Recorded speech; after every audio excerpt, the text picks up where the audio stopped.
Hey guys, hope y'all are doing well. This is our first screencast lesson for our first step in the research paper. And I think I've been doing a couple of screencasts here and there, but I think during the research paper especially, it's going to be super important. I don't expect you to just read the stuff and understand it.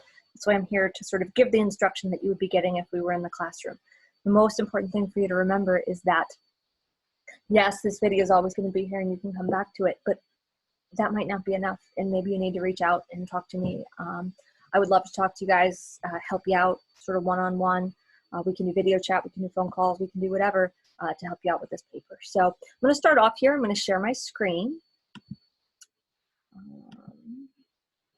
And right now I'm just going to go over here and share with you my, my Chrome window. So the first thing I want to start off with is right here we have the lesson plan post that I made for today, and I want to talk about a few things on here. So basically, every lesson plan for the next couple weeks is going to look like this. Each lesson is going to span over several days, and that's going to include the instruction, like you're seeing now. It's going to have some samples, it's going to have documents, and then it's going to include work time to complete your document. And so if you look over here on the sidebar on our course calendar, you're going to see that Monday, May 4th through Wednesday, May 6th, you've got this notification over here that says work on research proposal lesson. And then down here on May 6th is the part of it, which is what you submit, which is the question proposal. So that's how that's going to work. And every time we do a step, you'll see this, so it's reminding you on your calendar every day as well.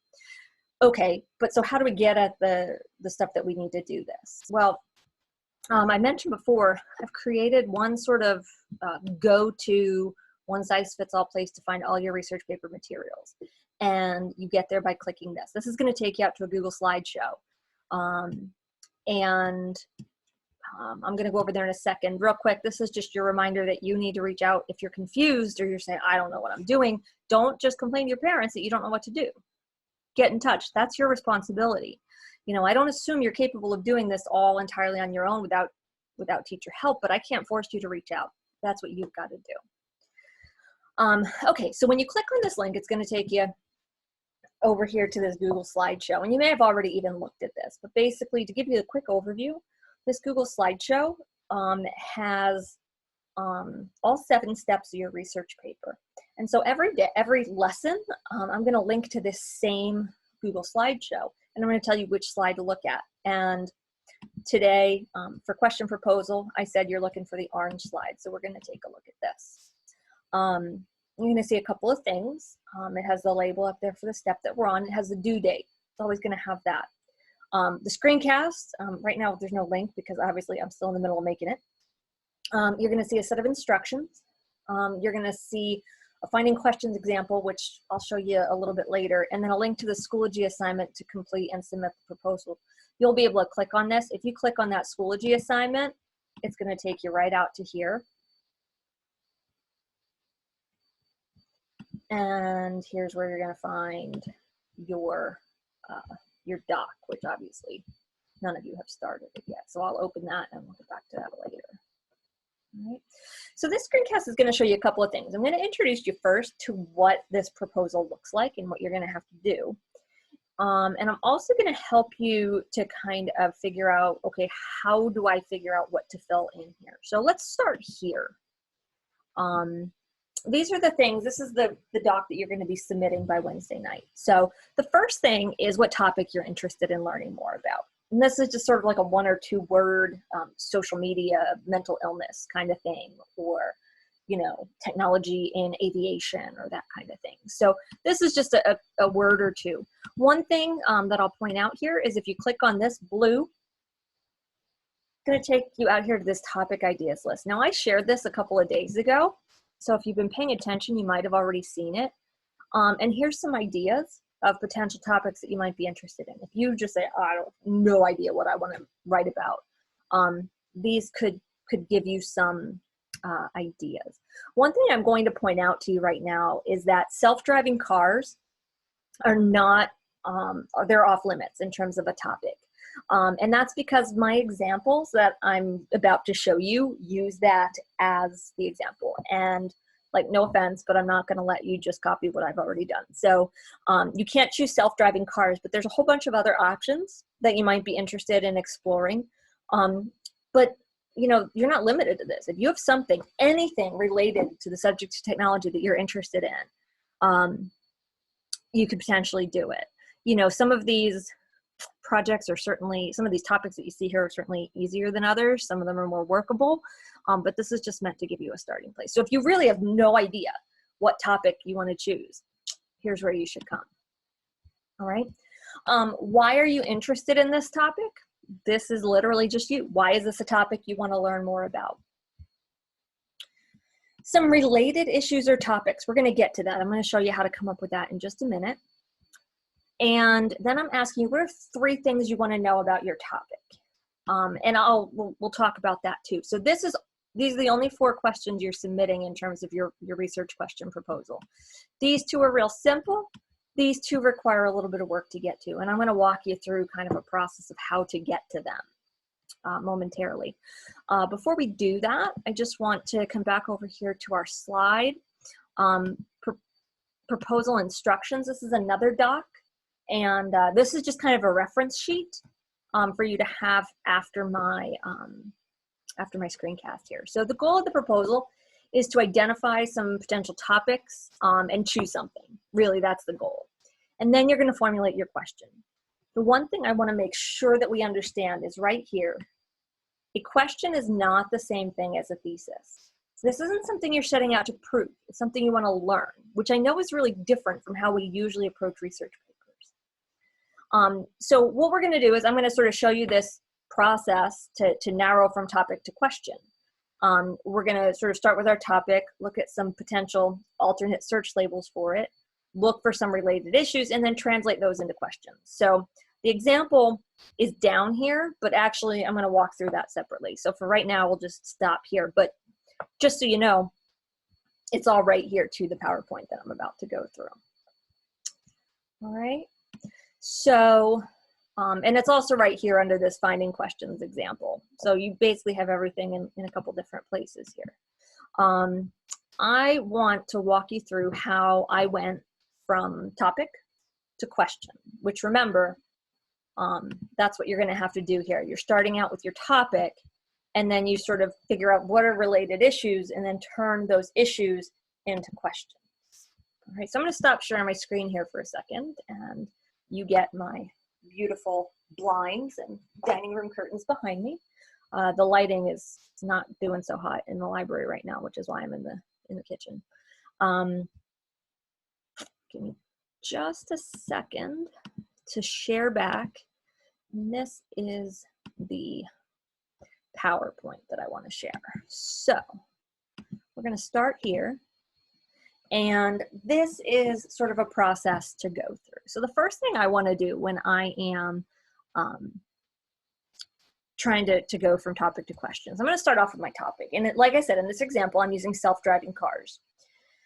And so the first thing I want to do before I go anywhere else is think, okay, I could search self-driving cars, but are there other terms that I might use that would help me find sources? Maybe it's not just self-driving cars. If I search self-driving cars on Google, it'll turn up certain results.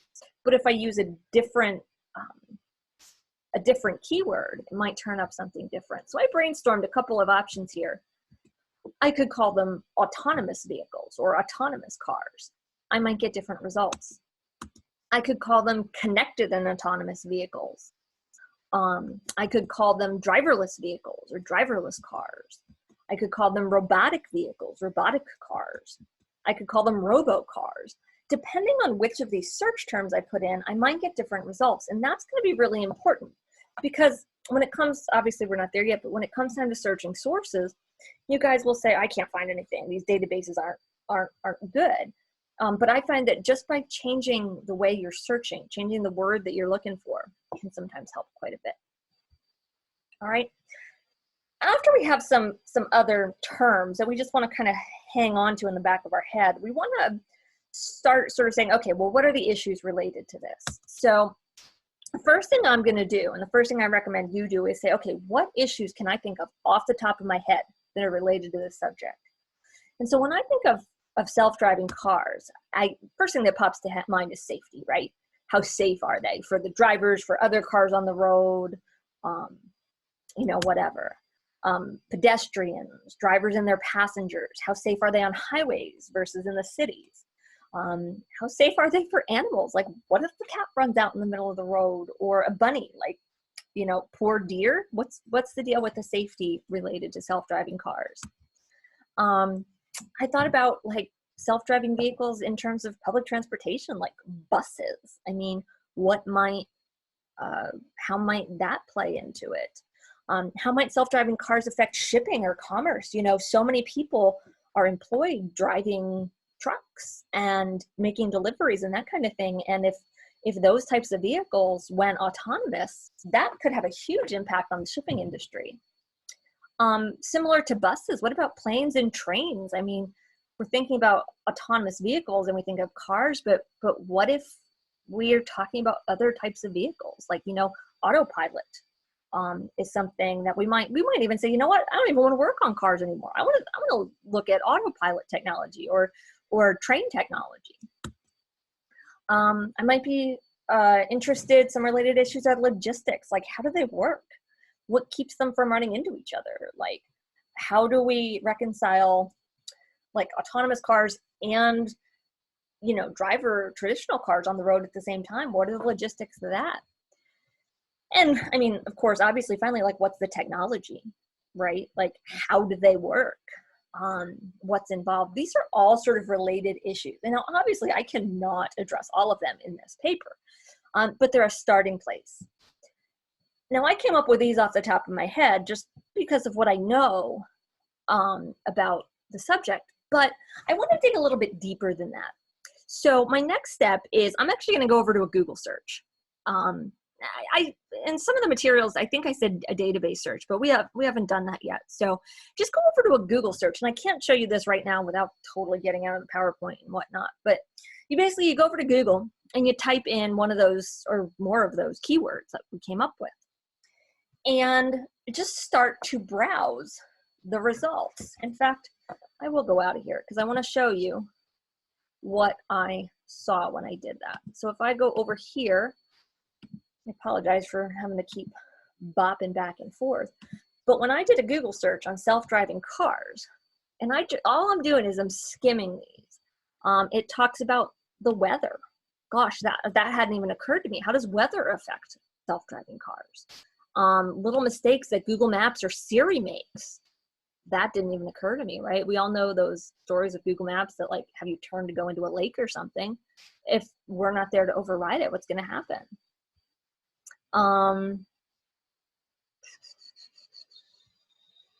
Accidents, definitely. Safety, legal issues, that didn't occur to me, that legal issues are something that might be there. Testing capacity, how do we test self-driving cars to make sure they're appropriate? Unemployed drivers, car sick passengers, these are all things that I didn't think of off the top of my head, but a quick Google search helps me come up with just a couple more things. And I could even like click on one of them. Like this one says 5 big challenges that self-driving cars have to overcome. So if I click on this one and I just skim it, creating and maintaining maps for self-driving cars. Okay, that's true.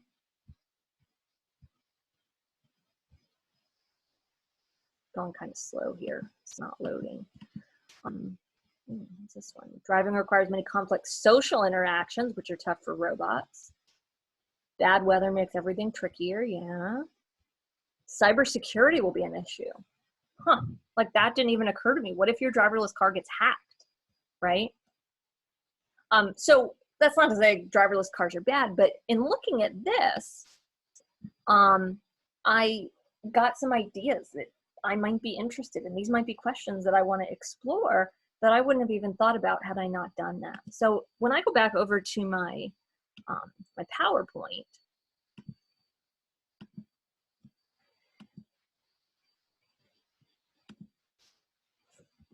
and I pull up all of these that I had come up with, But then there's also sort of this whole second list over here. And obviously I had created these before, so they're not necessarily all of the ones that, that we just looked at in Google. But these are some things like how they'll impact rush hour traffic, how they might impact the race industry. What's the timeline? Like, how do we logistically kind of roll this out? What's the cost of them, like of using them, or the cost to develop them? Are they environmentally friendly? Just because they're driverless doesn't mean that they're good, excuse me, good on gas. So there's a whole bunch of other topics. And so now that I have this list of kind of related issues, now I can sort of start taking that and turning them into questions, which is what you're going to need when you get to that final step. What you see here, this is that third step of your proposal. What are some issues? And that's just a list, just like I have here. But then how do we turn that into questions? And that's what I'm going to do. Now, unfortunately, I can't keep all of this on the same screen as I go to the next one, but you'll start to see how what you see in front of you here has turned into questions. So here's some potential questions. Why would someone want an autonomous vehicle? I could research that. How might we regulate them? How do they affect traffic? What are the safety features of the ones that are currently in development? You know, some places are already sort of playing with these, testing them, that kind of thing. So what are the safety features that are currently in place? Can they be used in airplanes or trains, or can or should they? Should they be used in public transportation like buses? Should they be used in shipping or commerce? Can they be used for that? Can or should they be used in factories? You know, that's a whole other sort of can of worms we might get into. How might autonomous vehicles affect pedestrians or animals? That is a question that I could research. Who's responsible for accidents when it comes to autonomous vehicles? Is it the owner of the vehicle, or is it the company who designed it? Or the company who designed the software? And how might autonomous vehicles affect the racing industry? These are all potential questions that I could research. And notice right here, just from, hard to go back, but just from here, this list that I initially had of issues, I came up with all of these questions. And these questions are where you're going to start. What I'm asking you to identify on your proposal sheet this year is I want you to identify 3 questions that are going to fall under that same topic. So you're going to brainstorm questions and then choose at least 3 of, whoops, sorry about that. Choose at least 3 of them from what we have here. So if I were doing this project, mine might be, what are the safety features of autonomous vehicles in development? How do autonomous vehicles affect traffic? And I think I would like to know, why would someone want one? Like, what are the advantages of it? Those are the 3 questions. And I'm asking you to come up with 3 questions because you're going to research all 3 questions.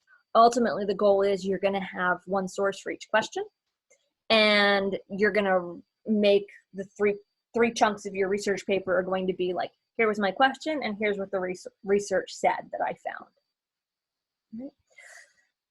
And that's basically it, right?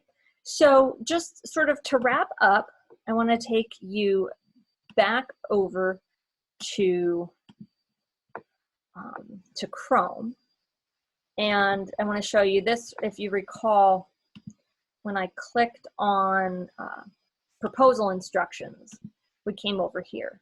And I read this to you, but you'll see down here is the basically screenshots of what I just went over with you. The other thing, if you click on this finding questions example, it's actually going to take you right out to the PowerPoint so you could see the whole thing. It's kind of doubled up there.